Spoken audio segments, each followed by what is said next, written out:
अध्यक्ष माननीय आलोक जी का पाथे प्राप्त होगा। ये भारत देश की जो भूगोल थी, ये अखंड भारत जिसकी कल्पना आप लेके बैठे हैं, और अखंड भारत के लिए कई लोगों ने अपना जीवन न्योछावर कर दिया। कई लोग अपनी सुख सुविधा को छोड़कर इस भारत देश की रक्षा के लिए निकल पड़े हैं। ऐसे समय के अंदर जब सनातन या देश जब किसी आपत्ति में होता है तो ये प्रत्येक नागरिक की जिम्मेदारी होती है, सनातन के प्रत्येक सनातनी की जिम्मेदारी होती है कि सनातन की रक्षा कैसे करे और हिंदुस्तान को विकास के पथ के ऊपर कैसे ले जाए। ये प्रत्येक की जिम्मेदारी होती है। जब जब अपन अपने काम में लग जाते हैं, अपने निजी स्वार्थों में लग जाते हैं, अपने व्यापार, दुकान, खेत खलियान, वहीं तक जब अपन सीमित हो जाते हैं तो देश के अंदर कई विपदाएं और कई संकट पैदा हो जाते हैं।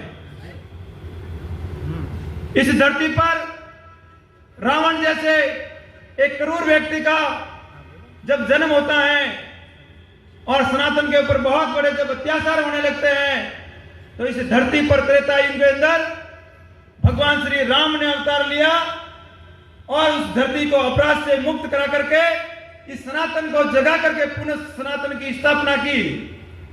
द्वापर के अंदर जब सनातन के अंदर कई प्रकार के संकट आए, कई कंस जैसे दुराचारी पैदा हो गए, तो भगवान ने 16 कलाओं के साथ में श्री कृष्ण के रूप में अवतार लिया और एक बार इस देश को, इस सनातन को पुनः इस धरती पर स्थापन करने का भगवान श्री कृष्ण ने काम किया।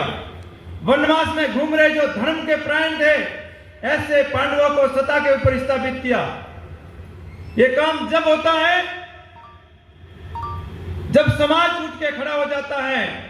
आज से लगभग 2500 साल पहले कई मत और मतांतरों में यह भारत देश बंटने लगा, सनातन में फूट पड़ने लगी।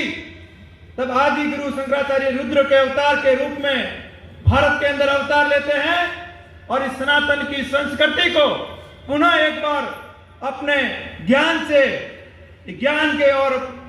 अपने जो सबको मत मतांतरों को हराकर एक बार सनातन की संस्कृति की पुनः स्थापना की। और आज से लगभग 150-200 साल पहले इस भारत के अंदर एक ओजस्वी संत पैदा हुए जिनका नाम स्वामी विवेकानंद था। उनके जब ज्ञान का जब भारतीयों को पता नहीं था तो वो पूरे भारत में दर दर भटक रहे थे। जब उसने विश्व के अंदर सिकांकों के अंदर जब भारत और भारतीयता की बात रखी, सनातन और वेद और पुराणों की बात रखी, तो वही विवेकानंद पूरे विश्व के प्रेरणा के स्रोत बन गए और उन्हें एक बार पुनः संस्कृति को, एक बार भारत की संस्कृति को पुनः एक बार विश्व पटल के ऊपर रख दिया। ये भारत की वो संस्कृति हुआ करती थी, वो जमाना था जब गुरुकुलों में आपका अध्ययन होता था, गुरुकुलों के अंदर पढ़ाई होती थी। जिस गुरुकुल के अंदर भगवान कृष्ण पढ़ते थे उसी गुरुकुल के अंदर एक गरीब घर का बेटा सुदामा भी पढ़ता था। कोई भेदभाव नहीं था उस जमाने के अंदर। जो गुरुकुल में पढ़ करके, जो संस्कार लेकर के जो एक समाज में आता था, वही समाज की संस्कृति हुआ करती थी। आज वो गिनीज बुक में जानी जाती है जिन्होंने अपना खून पसीना बहाकर सरयू नदी को भले ही लाल कर दिया, बाकी भारत का जो भगवा था उनका परचम पूरे आकाश में लहरा दिया। ऐसी तुम्हारे भारतीय नारियों में वो ताकत है। तुम तो वो लोग हो जो उगते हुए सूरज को जल चढ़ाने वाले, अर्घ चढ़ाने वाले लोग हो और सूरज भगवान के सामने खड़े होकर आपकी माता या आपके पिता आपके लिए लाखों लाखों दुआएं मांगते हैं। आपकी तो वो संस्कृति थी, आपकी तो वो संस्कृति थी कि आपकी माता सुबह उठ करके पहली रोटी गाय को देती थी और गाय की परिक्रमा करके आपके लिए लाख लाख दुआएं करती थी और वही दुआएं आपकी रक्षा करती थी। आप तो उस संस्कृति के लोग हो जो एक तुलसी में एक जल का लोटा चढ़ा करके आपकी माता और आपकी बहनें आपके लिए, चाहे आप व्यापार में जा रहे हो या आप देश की सेवा के लिए जा रहे हो, आप समाज की सेवा के लिए जा रहे हो, या बोले आप किसान बन के खेती करने के लिए जा रहे हो, बाप की आपकी माता तुलसी के सामने खड़ी होकर के आपके आरोग्य की और आपकी अनेक अनेक कामनाएं करती है। आपके संस्कार का चले गए, आपके संस्कारों के अंदर जो एक बड़ा महायुद्ध होता है जिसका नाम महाभारत होता है, भगवान श्री कृष्ण युद्ध की रणभूमि के अंदर अपना रथ रोक करके अर्जुन को बातों बातों में गीता का संदेश देते हैं, और वही गीता पूरे विश्व के अंदर एक गीता के नाम से एक जो ग्रंथ बनता है, और वही गीता आपको शांति का पाठ पढ़ाती है। ऐसी गीता का ग्रंथ आपके पास में है, जो भगवान राम पैदा हुए, भगवान राम ने मर्यादा पुरुषोत्तम, जिन्होंने आपको एक रामायण जैसा एक महाकाव्य दिया। आपके पास रामायण है, सती सीता जैसा आपके पास चरित्र है, आपके पास अर्जुन जैसे कृष्ण भक्त है, आपके पास में एक से एक आचार्य पैदा हुए, महाराणा प्रताप जैसे वीर और दुर्गादास जैसे स्वामी भक्त और छत्रपति शिवाजी जैसे हिंदू सूरज इस धरती पे अगर पैदा हुए। आप कहां जातियों में बढ़ गए, कहां उप जातियों में बढ़ गए, कहां गोत्र में बढ़ गए। जब जब आप बटे हो तब जब ये हिंदुस्तान कटा है। हिंदुस्तान जब कटा है जब आप जातियों में बढ़ गए, तब आप पार्टियों में बढ़ गए, मत और मंजावरों में बढ़ गए। आपने ऊंच नीच का एक बहुत बड़ी खाई। जब भारत का एक ऐसा काल आया था जब भारत के ऊपर पूरा आडंबर छा गया, ऐसे लोगों ने इस भारत को बहुत क्षति पहुंचाई। उस क्षति को पूरा करना आपका काम है। जो 36 कौम के लोग हैं, आपकी या तो वर्ण व्यवस्था थी, उस वर्ण व्यवस्था को बदलते बदलते ऐसे मिशनरियों ने उसको आपको जाति की प्रथा में झोंक दिया, और यही जाति प्रथा आपको ले डूबी। मैं कहता हूं कि आपको बचाने कोई नहीं आएगा। अगर आप एक हो गए, आप 36 कौम एक हो गए, आप जो भी हो, भले ब्राह्मण हो, भले चौधरी हो, आप 36 कौम में किसी भी कौम से हो, बाकी आप सनातनी हो, आपके साथ में सनातनी का झंडा होना चाहिए। अगर आपके साथ में सनातनी का झंडा नहीं हुआ तो इस धरती पे आपको कोई बचा नहीं सकता, क्योंकि उनके लिए आपके पास में सनातनी का झंडा होगा। आप तो ये कहेंगे महाराज जी हमारे देश में तो पुलिस है, हमारे देश में तो बनाई हुई सरकारें हैं, बाकी ये सरकारें और ये नेता और ये पुलिस आपको नहीं बचा सकती। अगर ये पुलिस और ये नेता आपको बचाते तो आपका कश्मीर देखते ही देखते खाली नहीं होता। उस समय भी आपके नेता थे, उस समय भी आपकी सरकारें थी, उस समय भी भारत देश की फौज थी। मैं फौज का और पुलिस का मैं हृदय से आभार करता हूं, मैं आदर करता हूं, ताकि वो उस समय आपको नहीं बचा पाए। रात के मध्य रात्रि के अंदर वहां नारे लगते हैं, सुबह ये पूरा कश्मीर घाटी खाली होनी चाहिए, आपकी बहन बेटियों को छोड़ दो और आप यहाँ से चले जाओ। और ऐसा कश्मीर के अंदर कत्लेआम हुआ, पूरा हिंदू समाज देखता रहा। आज भी वो लोग दर दर की ठोकरें खा रहे हैं। ये सरकारें आपको नहीं बचा सकती। जब अफगानिस्तान के अंदर दंगा होता है, वहां के नेता लोग रातों रात चले जाते हैं। मरता कौन है? यहाँ की वहां की जनता मरती है, वहां की पब्लिक मरती है। अल्पसंख्यक के साथ में पूरा जो अफगानिस्तान था उसमें अफगान जो अल्पसंख्यक थे वो आज नहीं के बराबर हो गए। उनका कत्लेआम हुआ, उनका बलात्कार हुआ। पाकिस्तान में जो आपकी जनसंख्या थी वो आपकी जो 1947 के अंदर जब देश आजाद हुआ, आपको ट्रेन भर भर के आपके हिंदू भाई बहनों की लाशें आपको भेंट भेजी थी। आप भूल जाते हो समय के ऊपर, आप जब याद नहीं रखते हो। अब बांग्लादेश में क्या हुआ? अब बांग्लादेश में भी वही हुआ जो पाकिस्तान में हुआ था। वहां के नेता तो सुरक्षित है, नेता तो निकल जाते हैं और जनता मरती है। और कौन मरा? सबसे ज्यादा हिंदू मरा, सबसे ज्यादा जो वहां अल्पसंख्यक था वो मरा। और वहां कोई जाति नहीं पूछी कि आप ब्राह्मण हो, आप ऊंची जाति के हो, आप नीची जाति के हो, आप जैन हो, आप बौद्ध हो, आप पारसी हो। वहां कोई पूछा नहीं गया। जहां उनको काफिर दिखा, आप सब उनके लिए काफिर हो, उन जातियों के लिए आप सब काफिर हो। आपके घर जलाए गए, आपकी बहन बेटियों के कपड़े उतारे गए, उनके साथ में बलात्कार हुआ और आपको भी जिंदा जलाया गया। आपने बांग्लादेश की हालत अभी देखी है, वो हालत बांग्लादेश की नहीं है। वो आज सुलगते सुलगते एक दिन अगर आप नहीं जागे, समय के ऊपर नहीं जागे, आपने अपनी सरकारों को नहीं चेताया, आपने घर घर के हर नागरिक को नहीं चेताया, आपने सनातन की संस्कृति को अपनी मुट्ठी में बांध के नहीं रखा, आपने इस भगवे झंडे को ऊपर नहीं रखा, आपने इस भगवे को सर्वोच्च नहीं माना, आपने भारत माता को सर्वोच्च नहीं माना, आपने भारत की सीमा को सुरक्षित नहीं किया, तो आप नहीं बच सकते। आपको बचाने वाला कोई नहीं आएगा। इसलिए मैं आपको कहता हूं, जो आपका पड़ोसी है, भले वो दलित है, भले वो गरीब है, यह सब राजनीति वाले लोगों ने किया है। बाकी भगवान प्रभु ने तो किरात और कोलिया को गले लगाया था। भगवान श्री राम ने सबरी के झूठे बेर खाए थे, वो हमारी संस्कृति है। हमारी संस्कृति राम की संस्कृति हो सकती है, हमारी संस्कृति भगवान श्री कृष्ण की संस्कृति हो सकती है। तो इसलिए मैं आपको कहता हूँ, मैं छोटी सी एक कथा कह करके मैं अपनी वाणी को विराम देना चाहता हूँ। एक पिताजी अपनी बेटी को रोज 10 रुपए देते हैं और कहते हैं कि बेटा जब मेरे को इस पैसों की जरूरत पड़ेगी तब मैं तुम्हारे से ये मांग लूंगा। एक दिन उस पिताजी को जब पैसों की जरूरत पड़ती है, वो पिताजी पैसे ढूंढते हैं, अलमारी देखते हैं, अपनी तिजोरी देखते हैं, अपने कपाट देखते हैं, उनको वो पैसे नहीं मिलते हैं। उनकी बेटी स्कूल गई होती है, वो बेटी को बुलाते हैं कि बेटा मेरे को पैसे की जरूरत है, तुमने पैसे कहाँ रखे हैं? उस बेटी ने कहा पिताजी जो मंदिर के अंदर जो रामायण की पुस्तक पढ़ी है उसके अंदर ही पैसे है। उसके पिताजी ने कहा बेटा तू ऐसे खुले में पैसे रखती, कोई घर में डाकू आ जाता, कोई शोर हो जाता तो ये पैसे लेके जाता। तब बेटी ने बड़े भाव से कहा, बड़े गर्व से कहा कि पिताजी अगर घर में जो चोर आएगा, डाकू आएगा, लुटेरा आएगा, वो यहाँ रामायण नहीं पढ़ेगा, वो अलमारी तोड़ेगा, वो तिजोरी तोड़ेगा और उससे भूल कर भी अगर रामायण को हाथ लगा दिया तो वो जीवन में कभी चोरी नहीं करेगा, वो जीवन में कभी डकैती नहीं करेगा।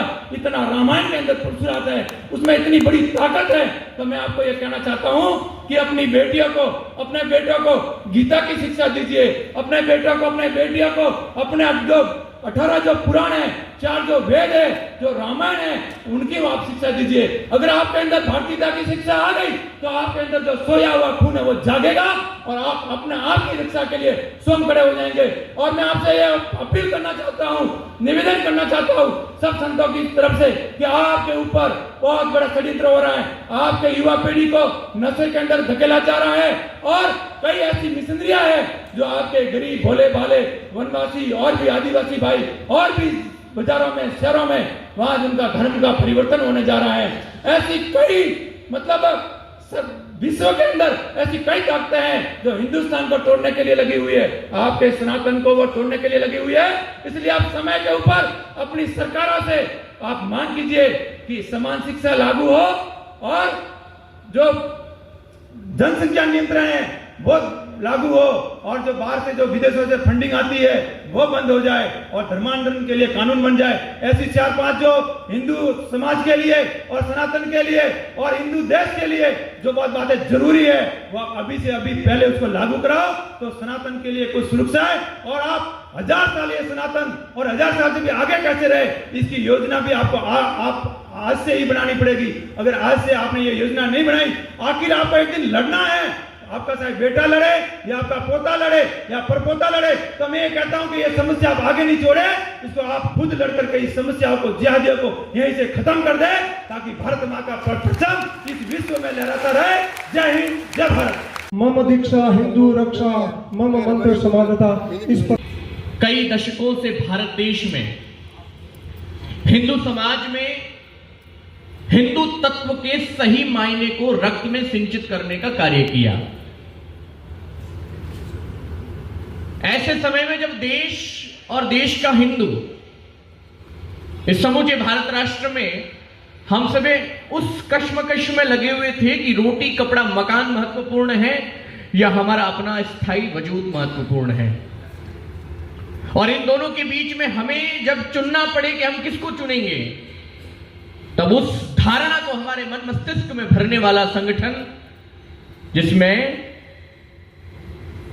खून रगों में हिंदू है जैसी बात कहने वाला संगठन, विराट सागर समाज अपना, हम सब इसके बिंदु हैं, संस्कृति सबकी एक चिरंतन, खून रगों में हिंदू है, इस बात को जन जन तक पहुंचाने का, इस उद्घोष को गली गली, चौराहे चौराहे और हर हिंदू के घर में पहुंचाने का कार्य अगर किसी संगठन ने किया, ऐसा विश्व हिंदू परिषद। यह विश्व हिंदू परिषद सच्चे मायनों में, वैसे तो राष्ट्रीय स्वयंसेवक संघ करीब करीब 100 वर्ष से भी अधिक समय से इस देश में कार्य कर रहा है, लेकिन मैं हमेशा से कहता हूं कि राष्ट्रीय स्वयंसेवक संघ बीज रोपित करके पूरे वृक्ष को पूरा फलदार होने तक की संरचना का संगठन रहा, लेकिन विश्व हिंदू परिषद सनातन धर्म का, हिंदू धर्म का हमेशा बॉर्डर सिक्योरिटी फोर्स की तरह हिंदू धर्म की रक्षा की वॉल बनकर के, दीवार बनकर के खड़ा रहा। और ये दीवार भी ऐसी जो आज तक ढही नहीं। कई ढहाने वालों ने प्रयास किए, कई प्रकार से आघात हुए, लेकिन फिर भी विश्व हिंदू परिषद सदैव खड़ा रहा, शिखर की भांति खड़ा रहा। आज उसका षष्ठी पूर्ति दिवस। विचार करिए कि इन 30-40 वर्षों में हर हिंदू के मन में जब जब वह भय व्याप्त हुआ कि हम अकेले हैं, हम कुछ कर नहीं पाएंगे, जब जब संविधान के नाम पर,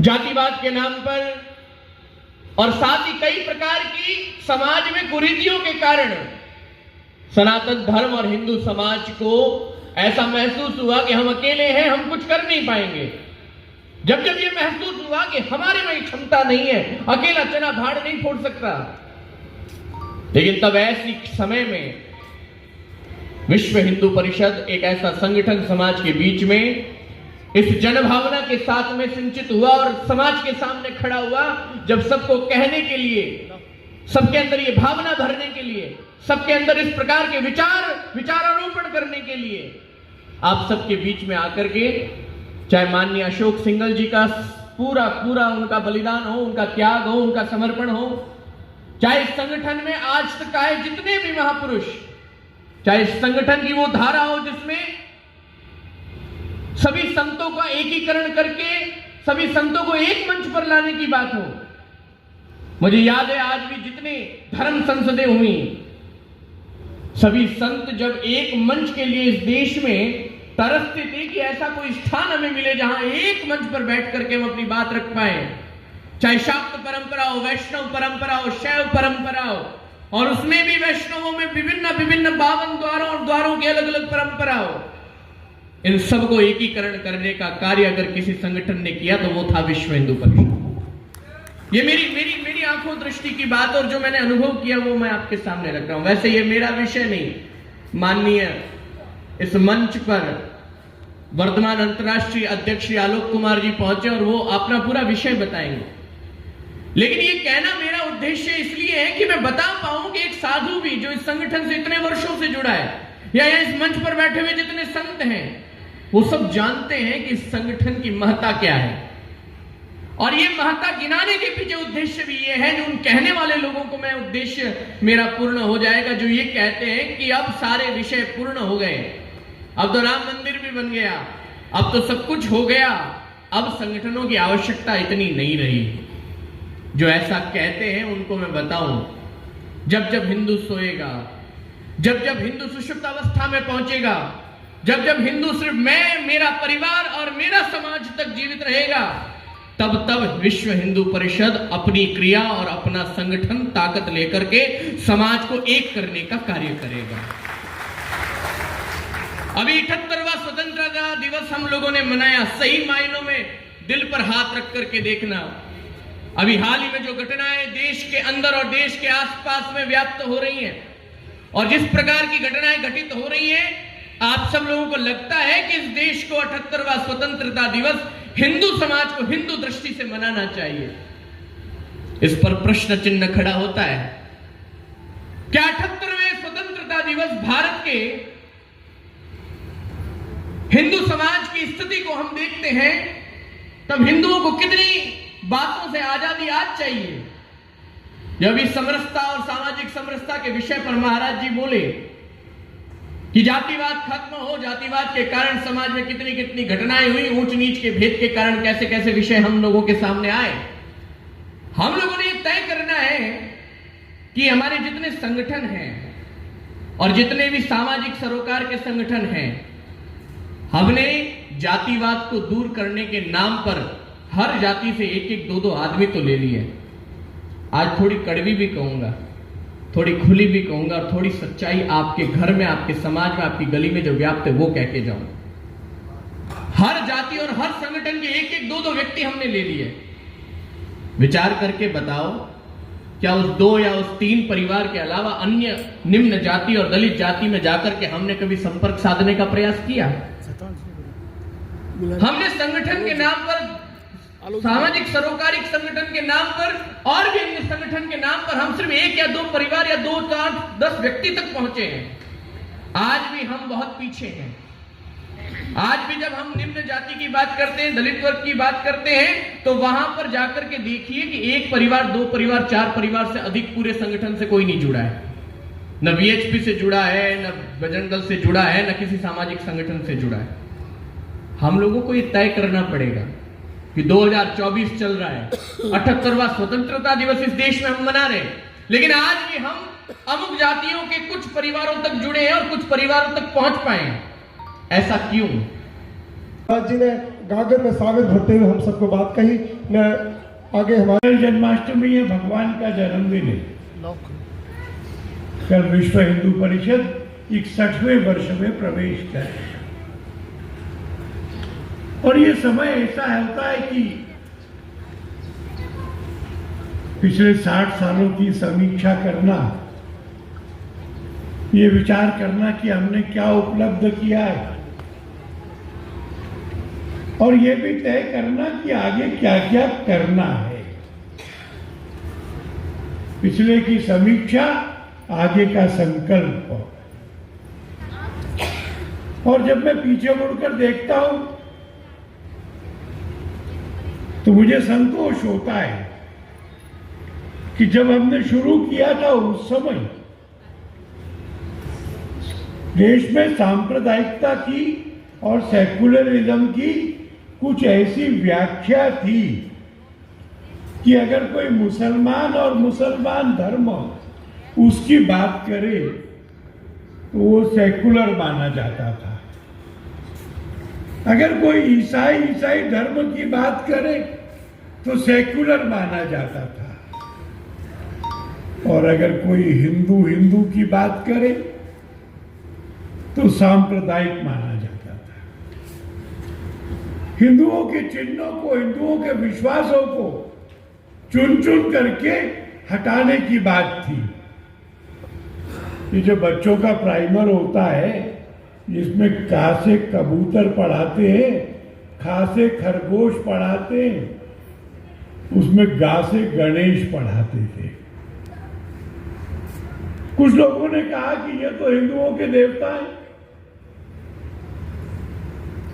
ये ध्यान नहीं आया कि वो शुभंकर है, वो प्रथम पूजित है।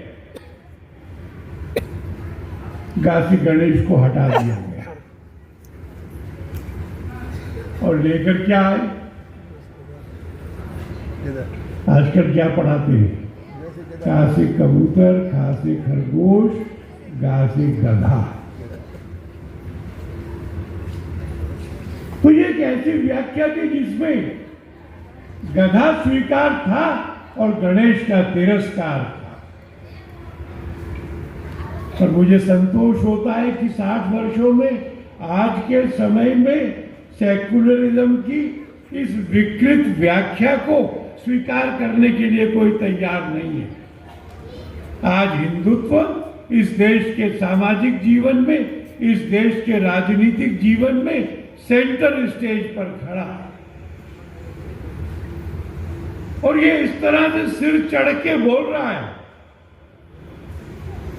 कि जो लोग सेकुलरिज्म की ये व्याख्या लेकर आए थे, जो अभी भी अल्पसंख्यक वोट के लिए हमारा तिरस्कार करते हैं, जब चुनाव हो रहा होता है तो प्रेस कॉन्फ्रेंस में अपने कोट के ऊपर से अपना जनेऊ निकाल के दिखाना पड़ता है। हिंदू का तिरस्कार नहीं कर सकते। पश्चिमी बंगाल की मुख्यमंत्री को मंच पर से चंडी पाठ करना होता है। अरविंद केजरीवाल हनुमान चालीसा सुनाते। हिंदू अपने अधिकारों के लिए जागृत है। हिंदू उठकर खड़ा हुआ है, और इसलिए राम जन्मभूमि की लड़ाई में भी 3 ऐसे महत्वपूर्ण पड़ाव आए जिसमें देश भर के हिंदुओं ने मिलकर के हिंदू के नाते कार्य किया।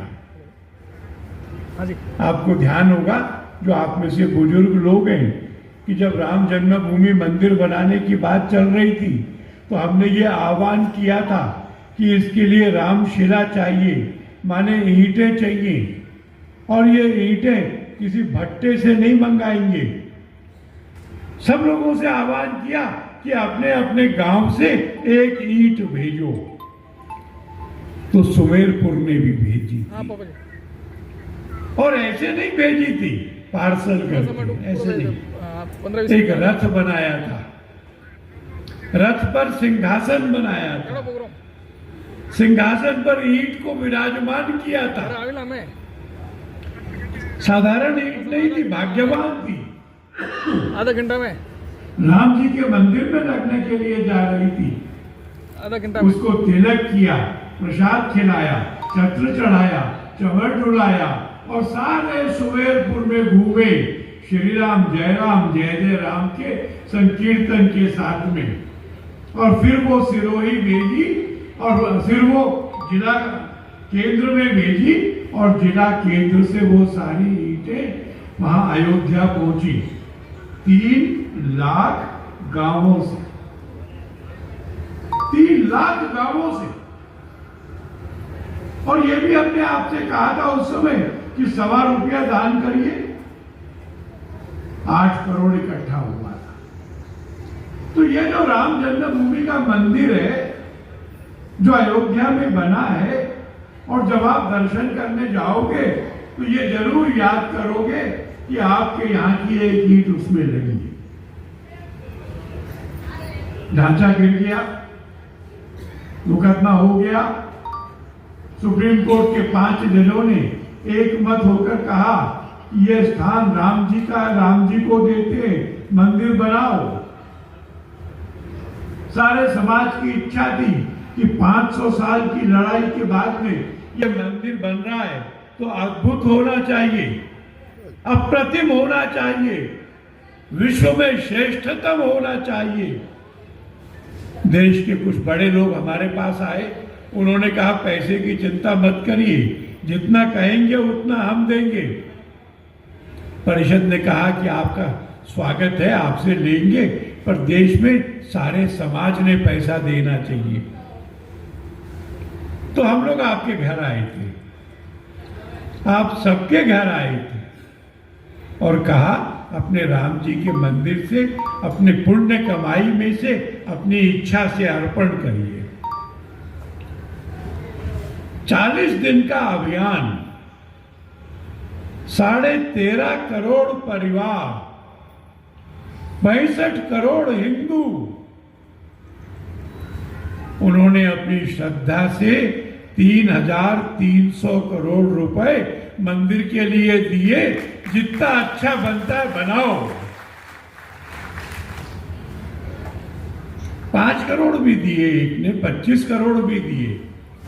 और एक गांव में जब जा रहे थे, शाम का समय था, एक महिला थी, महिला झाड़ू पंजा लेकर के घरों में सफाई का काम करती थी। बाहर आई, पूछा भैया क्या कर रहे हो? हमने कहा मंदिर के लिए पैसा इकट्ठा कर रहे। कौन सा मंदिर? हमने कहा अयोध्या में राम जी के जन्म स्थान का। जल्दी से झाड़ू पोछा रखा, हाथ धोए, देखा 40 रुपए थे उसके पास में, उसकी दिन भर की कमाई के 20 रुपए हमको दिए। हमारे कार्यकर्ता संकोच में पड़ गए, 20 नहीं बहन, थोड़े कम कर ले, तेरे घर में भी काम आएंगे। उसने कहा घर में कम कर लूंगी, पर राम जी के लिए ये 20 रुपए। और ये 20 रुपए 5 करोड़ से कम नहीं थे। हमने 22 जनवरी को उस बहन को अयोध्या में राम मंदिर के प्राण प्रतिष्ठा को देखने के लिए बुलाया।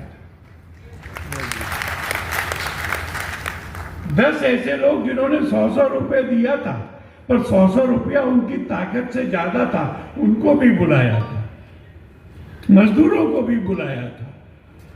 हम सबके रुपए से बना, हम सबके समर्पण से बना।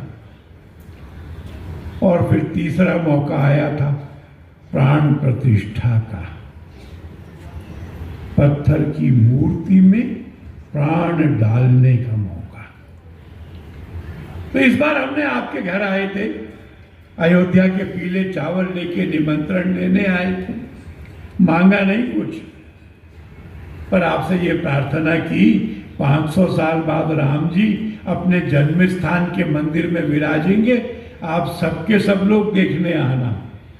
अयोध्या तो नहीं बुला पा रहे आपको, पर अपने घर में बैठ के मत देखना, चाय पीते नाश्ता करते हुए मत देखना, मंदिर में इकट्ठा होकर देखना, सामूहिक रूप से। और जब आरती होगी तो खड़े होकर नाचना भी। 7 लाख मंदिर, 100 से ज्यादा देश,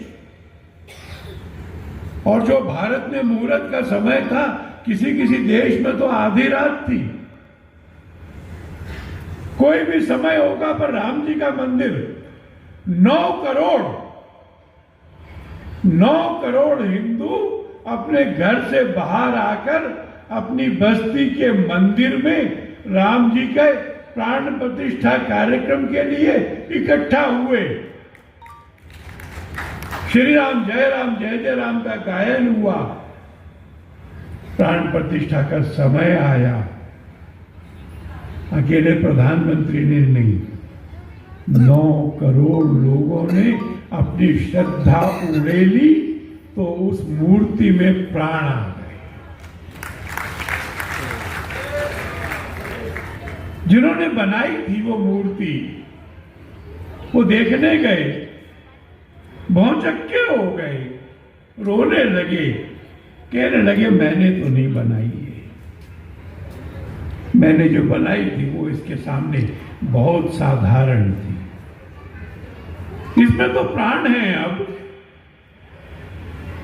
मैं जहां खड़ा होता हूं ये मुझे ही देखती है।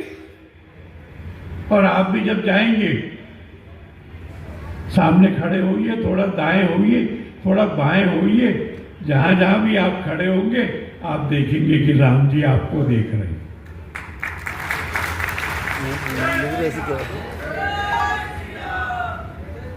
ये है हिंदुओं की विजय का संदेश। इस संदेश के रास्ते पर आगे चलना है, रुकना नहीं है, पूरा हो गया नहीं मानना है। राम जन्मभूमि से राम राज्य की ओर चलना है। चुनौतियां हैं सामने के लिए, उन चुनौतियों का सामना करना है। वर्षों के अभ्यास है, उन अभ्यासों पर विचार करना है। मैं जब दिल्ली से निकला सबसे पहले अजमेर आया। अजमेर के लोगों ने कहा कि 32 साल बाद यहां का फैसला आया है, एक फार्म हाउस, और वहां पे जो दरगाह है उसके खादिमों, लड़कियां बुलाते थे, छोटी उम्र की लड़कियां, 11 साल 12 साल 15 साल, स्कूल में पढ़ने वाली, दुष्टता करते थे। पुलिस ने कहा कि 100 कम से कम बहनों के साथ में दुराचार हुआ है। 32 साल मुकदमा चला, उम्र कैद की सजा हुई। हमारा तो मन अच्छा नहीं है, इससे ज्यादा भी कुछ दुर्दांत हो सकता है, इससे ज्यादा भी भयंकर अपराध हो सकता है।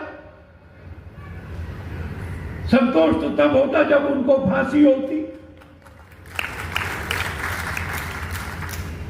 पर कानून की मैक्सिमम सजा जितनी है उतनी दी जा सकती है। मैंने पूछा कि जो लोग छूट कर आ गए वो क्या कर रहे? उन्होंने कहा कि दरगाह में खादिम का काम कर रहे। ऐसा अपराध करने वालों को भी वहां से बाहर नहीं निकाला गया, उनको दंडित नहीं किया। उनके समाज ने ये नहीं कहा उनको कि तुमने पाप किया है इसलिए तुम इस दरगाह में मत आओ, ऐसा नहीं कहा। मुझे वीडियो दिखाई जिसमें वहां के चिश्ती भीड़ को साथ में लेके सिर धड़ से जुदा कह रहे, भारत का संविधान, भारत का कानून किसी व्यक्ति को अधिकार नहीं है कि वो धमकाए, वो सिर धड़ से जुदा करने की धमकी दे। वो वीडियो आपने भी देखा है। वो मुसलमानों से हिंदुओं का आर्थिक बहिष्कार करने के लिए भी कह रहे हैं। मैंने थोड़ा गूगल बाबा से पूछा, ख्वाजा मोइनुद्दीन चिश्ती जिनकी दरगाह है उनके बारे में पूछा। विदेश से आए थे, सेवा करने नहीं आए थे, धर्मनिरपेक्षता करने नहीं आए थे। इतिहास की कोई भी किताब पढ़ लो, सब में लिखा है इस्लाम का प्रचार करने के लिए आए थे, लोगों को मुसलमान बनाने के लिए आए थे। हिंदू समाज का धर्म परिवर्तन का काम उन्होंने जीवन भर किया और धर्म परिवर्तन के काम से मुगलिया सल्तनत को ताकत देने के लिए वो जीवन भर लगे रहे।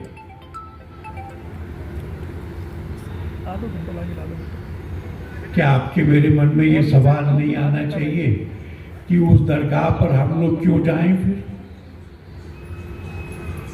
मुझे कल किसी ने एक वीडियो भी दिखाई महाराज। उस वीडियो में स्कल कैप पहनकर कुछ बच्चे बैठे हुए हैं, एक मौलवी पढ़ा रहा है और वो मौलवी बच्चों से पूछ रहा है कि दिवाली का त्योहार मनाने से क्या खुदा खुश होगा? और सब बच्चे तोते की तरह बोल रहे हैं नहीं नहीं नहीं। क्या होली मनाने से खुदा खुश होगा? बच्चे बोल रहे हैं नहीं नहीं नहीं। ऐसे 5-6 त्योहारों का नाम बोलने के बाद में मौलवी ने पूछा, इन त्योहारों को मनाने से कौन खुश होगा? और बच्चे बोल रहे शैतान खुश होगा। ये मदरसों में पढ़ाया जा रहा है।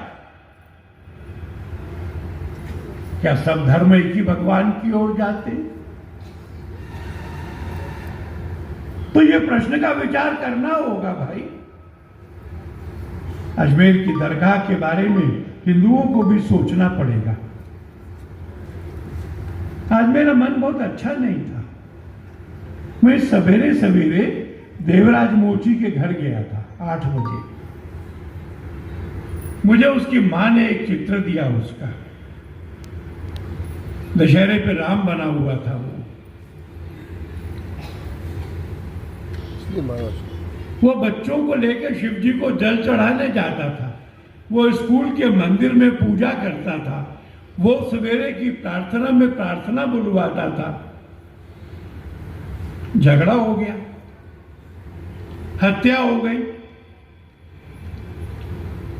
क्या ये सवाल सामने नहीं आना चाहिए कि उस बच्चे को हथियार किसने दिया? उसके पिता ने खरीदा, इसका प्रमाण मिला है। पिता ने उसके हाथ में दिया। क्या पिता दोषी नहीं है?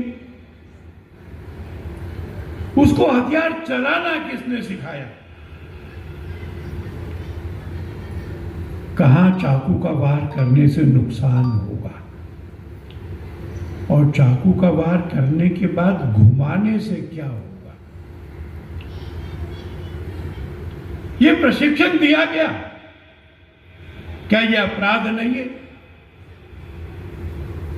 और ये जो एक विचारधारा धार्मिक विचारधारा के नाते फैलाई जाती है कि तुम्हारा खुदाई कर्तव्य है कि जो तुम्हारे धर्म को नहीं मानते उन पे हमला करो, उन्हें घायल करो, उनको मारो, उनकी संपत्ति लूटो, हत्या करो, महिलाओं को लाओ और उन महिलाओं को भोगना तुम्हारे लिए खुदा की दी हुई नेमत है। अकेला भारत नहीं भुगत रहा है इसको, अभी पिछले दिनों में इंग्लैंड ने भी भुगता है, ओलंपिक के दिनों में फ्रांस ने भी भुगता है। एक दिन सारी गाड़ियां बंद हो गई उसकी, एक दिन सारा सोशल मीडिया का नेटवर्क ब्लॉक हो गया। जिहाद की ये भावना विश्व की शांति को चुनौती है, विश्व की व्यवस्था को चुनौती है। हमने बांग्लादेश में देखा है, ये छात्रों का आंदोलन सरकार के खिलाफ था, वो सफल हो गए थे।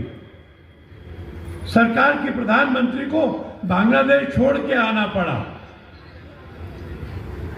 पर वहां की कुछ शक्तियों ने इस आंदोलन को हिंदुओं के खिलाफ मोड़ दिया। 5 लोग मारे गए, 300 से अधिक जगह पर संपत्तियों को नुकसान पहुंचाया गया, मंदिर जलाए गए। पर इस बार की परिस्थिति हर बार की जैसी नहीं थी। हर बार हम विवशता से रह जाते थे, हर बार हम प्रदर्शन करके रह जाते थे। इस बार सख्त मैसेज दिया प्रधानमंत्री ने। वहां के प्रधानमंत्री को अपने पहले संदेश में प्रधानमंत्री होने के लिए बधाई दी। अगले वाक्य में कहा, अपने यहां के हिंदुओं की रक्षा करो। संयुक्त राष्ट्र संघ के मानवाधिकार संगठन ने कहा कि ये नहीं चलेगा पाकिस्तान बांग्लादेश। अमेरिका ने कहा, इंग्लैंड ने कहा, विश्व के जनमत ने कहा, हम इसको स्वीकार नहीं करेंगे। अगर बांग्लादेश वहां के मानवाधिकारों की रक्षा नहीं करता तो कार्रवाई करना पड़ेगा। और आपने देखा कि जब मोहम्मद यूनुस ढाका पहुंचे, अपने पहले बयान में एयरपोर्ट पे उन्होंने कहा कि मेरी सरकार इस बात के लिए प्रतिबद्ध है कि ये हमले रोके जाएं, और अगर मैं इन हमलों को नहीं रोक सका तो त्याग पत्र देकर वापस जाऊंगा। मंत्रिमंडल की पहली बैठक में इस बात की व्यवस्था बिठाई गई कि ये दंगे रुके। हमने 3 मांगे की थी। हमारी पहली मांग ये थी कि जो हिंदू रहते अल्पसंख्यक हैं, 1,70,00,000 हैं, उनकी सुरक्षा और विकास की निश्चय होनी चाहिए। सुरक्षा और विकास। हमारी दूसरी मांग थी कि जिसका जितना नुकसान हुआ है सरकार उसकी भरपाई करे। और तीसरी मांग थी दोषियों को दंड दो। हिंदू संगठनों ने प्रधानमंत्री से मिलने का समय मांगा। प्रधानमंत्री उनसे मिलने के लिए ढाकेश्वरी देवी के मंदिर में आए, मांगे स्वीकार की। ये नया भारत है, ये शक्तिशाली भारत है, इसकी बात सुननी पड़ती है।